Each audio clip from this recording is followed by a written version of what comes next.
देखिए, हम एक तो दूसरे राज्यों के साथ इस तरह से तुलना करना जो है वो उचित नहीं है। ये कर भी नहीं सकते हम। उनकी आर्थिक स्थिति हमसे बेहतर है। वहां के लोगों की जो पेइंग कैपेसिटी हमसे बेहतर हो सकती है। वो पैरामीटर दूसरे प्रदेशों के यहाँ हिमाचल के संदर्भ में लागू नहीं किए जा सकते। लेकिन जब ये बिल हिमाचल प्रदेश की विधानसभा के अंदर लाया था तो हमने विधानसभा में विरोध किया था, खास तौर से ऑर्फन और विडो के नाम पर, यानी कि विधवा के नाम पर और ऑर्फन बच्चों के नाम पर आप सेस लगा रहे हैं। और सेस लगाने का प्रावधान उसमें जो जोड़ रहे हैं, क्या ये पैसा सिर्फ और सिर्फ उनके ऊपर खर्च होगा, विधवा के और ऑर्फन बच्चों के ऊपर खर्च होगा, या ये पैसा सरकार चलाने के लिए आप खर्च करेंगे? इस बात को लेकर के स्पष्ट नहीं कर पाए।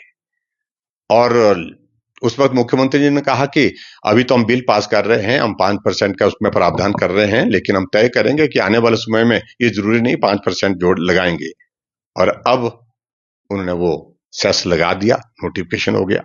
और नोटिफिकेशन होने के बाद प्रदेश की आर्थिक स्थिति खराब है, इस बात को हम समझते हैं।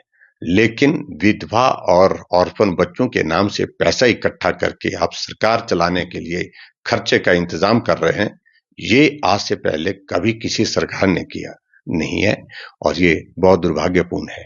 निश्चित रूप से इसको विधानसभा के अंदर उठाएंगे और जोरदार तरीके से उठाएंगे।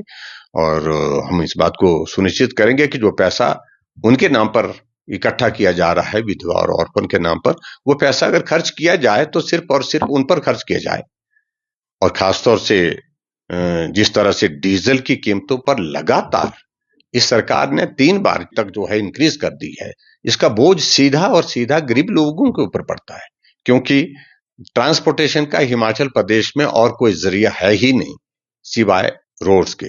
जब डीजल महंगा होगा, पेट्रोल महंगा होगा, तो सारी चीजों की कीमत बढ़ती है, और जिसका अंदाजा शायद मुख्यमंत्री जी को नहीं है।